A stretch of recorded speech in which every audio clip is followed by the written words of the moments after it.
Hey everybody, it's Jason from the Texas Gun Vault 2, and I'm coming to you today with a little bit of a behind the scenes video. I'm out here in the garage filming some footage, especially for a trigger pull on this M&P Shield Plus range report that I'm working on. And sometimes I discover things about guns that took me by surprise, and I guess this is one of those things, and I wanted to show you because I personally own a M&P9 Shield Plus Performance Center, and I took this gun here to the range and I did not shoot it very well, and I was kind of talking about that in the range report, and I still got a couple more segments to film, but I'm here doing this trigger pull test on it, and when I dry fire these guns, and I'll do the standard one first, it feels pretty good. I'm not a huge fan of that reset. It's a little bit long, not very audible or tactile, but I have to say the pull feels kind of light. If I had to judge, I would say it's probably about 5.5 pounds. And when it comes to my personal performance center, which I do shoot a lot better than the standard version, it honestly feels about the same, maybe a little bit lighter. The reset is better, but I would say this is probably 5 pounds.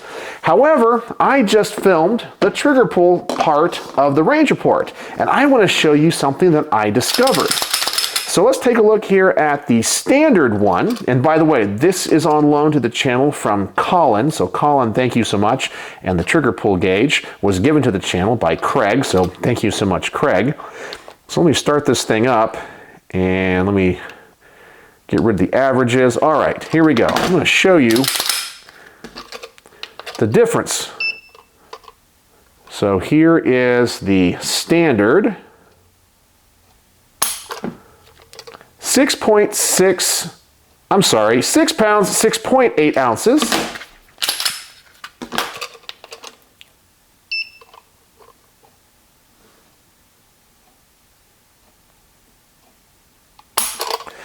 £7 pounds, 6.5 ounces.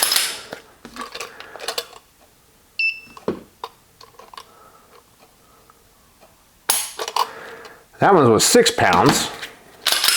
I have found that this one is a little bit everywhere when it comes to the trigger pull. Like sometimes it's over 7 pounds, sometimes it's in the 6 pound range.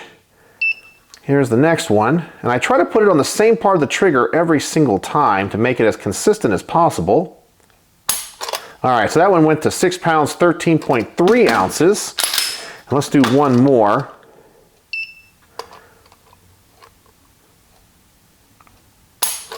All right, that was 6 pounds, 1.4 ounces, which gives us an average of 6 pounds, 8.8 ounces.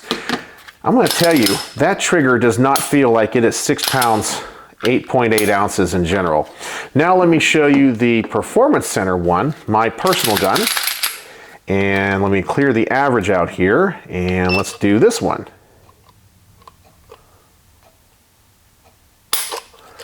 4 pounds, 13.3 ounces.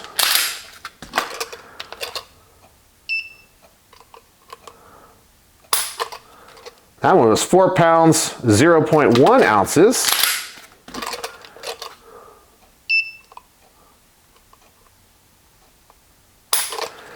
£4 pounds, 9.0 ounces.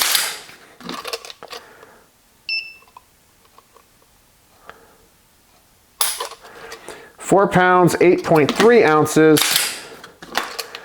And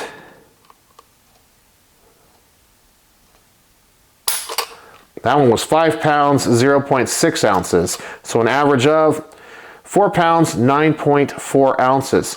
So this trigger is a heck of a lot lighter than this trigger is, but when I dry fire them, I really can't tell a difference. Have you guys ever had this happen to you before?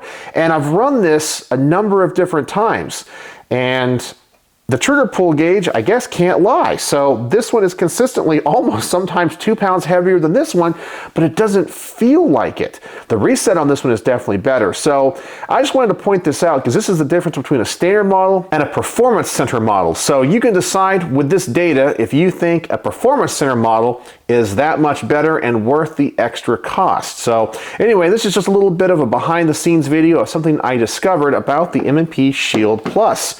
So hopefully this helps somebody in the future, and you guys can be looking forward to this in the main range report. So if you're a Patreon, you should be seeing this one in the next couple of days. I still got a couple of segments to go film, but I got to go to work right now and go to a performance, but hopefully I'll get this one done in the next day or so. So let me know what you think. So as always, thanks for watching.